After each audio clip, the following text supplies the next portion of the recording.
Good afternoon, Miss Avelina. I'm a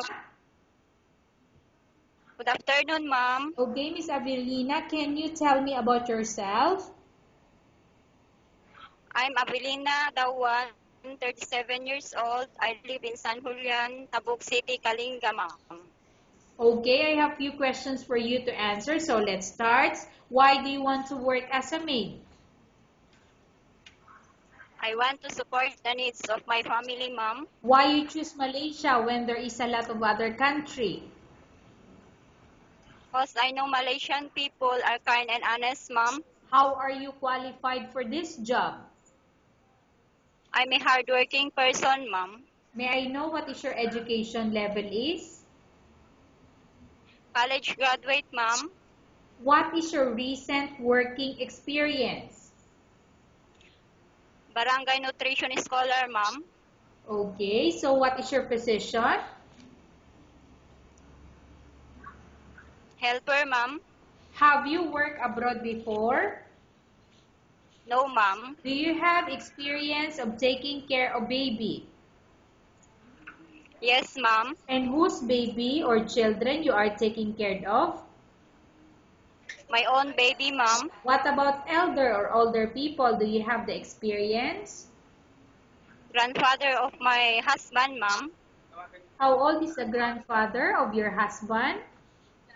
80 years old, ma'am. Do you have any other special skills? Yes, ma'am. What are those special skills do you know or do you have? Housekeeping, ma'am, and planting rice, ma'am. Okay, so what are those housekeeping or household works you know? Cleaning, washing, ironing, ma'am. Okay, are you willing to learn new skills? Yes, Are ma'am. you willing to work with a family where the mother-in-law or any relatives stay together? Yes, ma'am. Currently, are you still working now?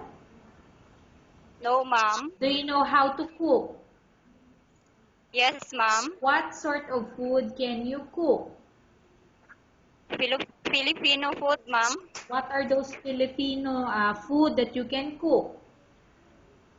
Like pinakbet, sinigang, and adobo, ma'am. Are you aware that you will have to do washing, cleaning, ironing, and cooking? Yes, ma'am. From all the house chores or household work such as cooking, cleaning, ironing, and washing, which do you like most? All the houseworks, ma'am. If ever you were selected to work in Malaysia, who will take care of your kids? My husband, ma'am. You are not allowed to use handphone during working hours. Yes, ma'am. You are only allowed to use handphone after you finish all the works and when going to bed. Yes, ma'am. You are strictly needed to surrender the handphone to your employer in the morning and your employer will return back to you once you're going to bed. Yes, ma'am. If ever your employer finds out that you're abusing your handphone and it's affected your work performance, your employer will confiscate your handphone and you're not allowed to hold it anymore. Instead, your employer will allow Yes, you to call to your family 3 times in a month. You're only allowed to bring normal phone and you're not allowed to bring smartphone. Are you agreed for the terms and condition? yes, ma'am. How many years is the contract as you agreed and understand? 2 years, ma'am. Okay. Are you agreed to the rules and regulation for the handphone? Yes, ma'am. Can you describe for me your ethics or your attitude? I'm kind and honest, ma'am. How can you assure to us that you will work hard in Malaysia? I will keep up a good work till I finish my contract, ma'am. Okay. Can you promise not to use the telephone without the permission of your employer? Yes, ma'am. Can you promise not to put on makeup but to dress properly while work? Yes, ma'am. Can you promise not to invite friends and relatives without the consent of your employer? Yes, ma'am. Can you promise not to ask for advance salary from your employer under any circumstances? Yes, ma'am. Do you really understand of the rules and regulation of the agency? Yes, ma'am. Do you pay any placement fee for you to come to Malaysia to work as a maid?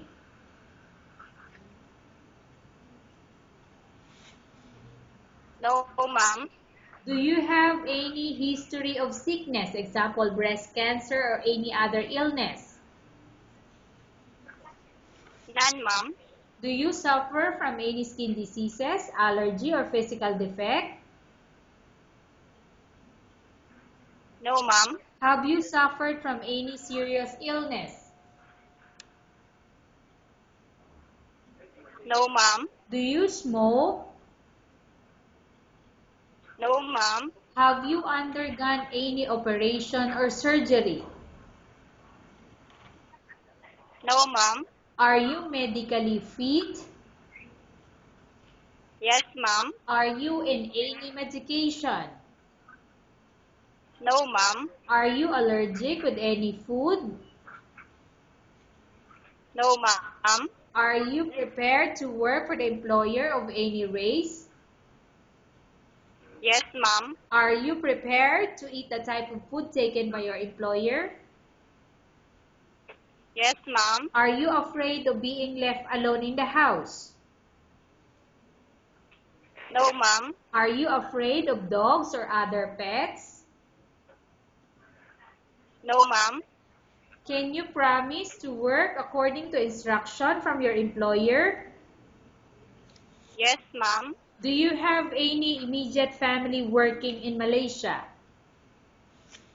None, ma'am. Okay, Miss Avelina, we have finished our question section. Let's go to case study. I have a case study for you and I want you to answer me truthfully. Upon arrival in Malaysia within 6 months, if ever any of your family members pass away, what will you do? Will you continue to work till finish your contract or you will go back? If my employer will allow me to go back, I will finish my contract, ma'am.